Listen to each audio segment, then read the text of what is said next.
standing by. But meanwhile, Charlie Rangel got racial when he was just talking about conservatives today. Listen to this. The New York Democrat compared members to the Tea Party to white crackers and said they can be defeated the same way segregation was years ago. Rangel said, quote, "It is the same group we faced in the South with those white crackers and the dogs and the police." Right on the money, Andrea? It's outrageous. Unfortunately, I think Charlie Rangel would like to deflect attention away from him as well and his ethical troubles. So what do you do when you're desperate? Go into the deck, pull out the race card.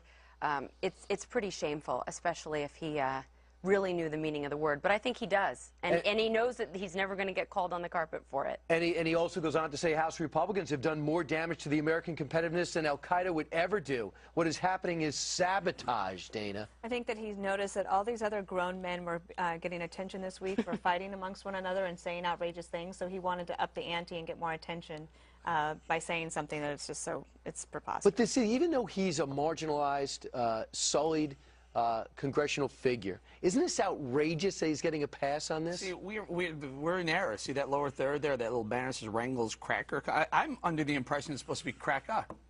I think it's supposed to end in an A. I wish I knew. I wish I knew more about slang negative terms. Listen, I remember watching someone say on TV, say, and in an A, it's not a racial term. Here's the point.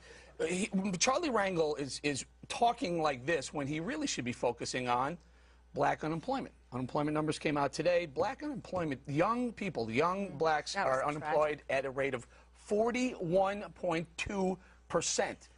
A record. If they were less focused on this, playing the race card, as Andrea points out, and more focused on getting jobs and getting jobs specifically to the black community, they'd all be better off. We'd all be better off. Bob, you know this and what it translates to. I've been thinking about this a lot.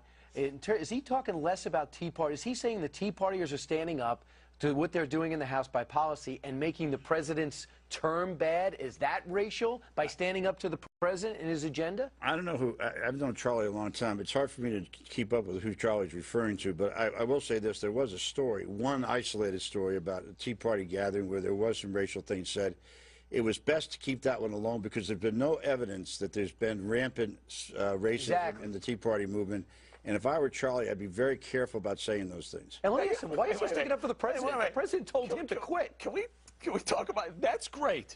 That is great. Can you tell the other Bob Beckel that used to sit there for the last 2 years what you just said? I never called Tea Party all racist. You called them a bunch of other names, though. Well, yeah, but they are. But I didn't call them racist. But they're not racist. They have an agenda, and it's fiscal responsibility. That's first and foremost. Rangel should not have a job. All right, let's go to something else.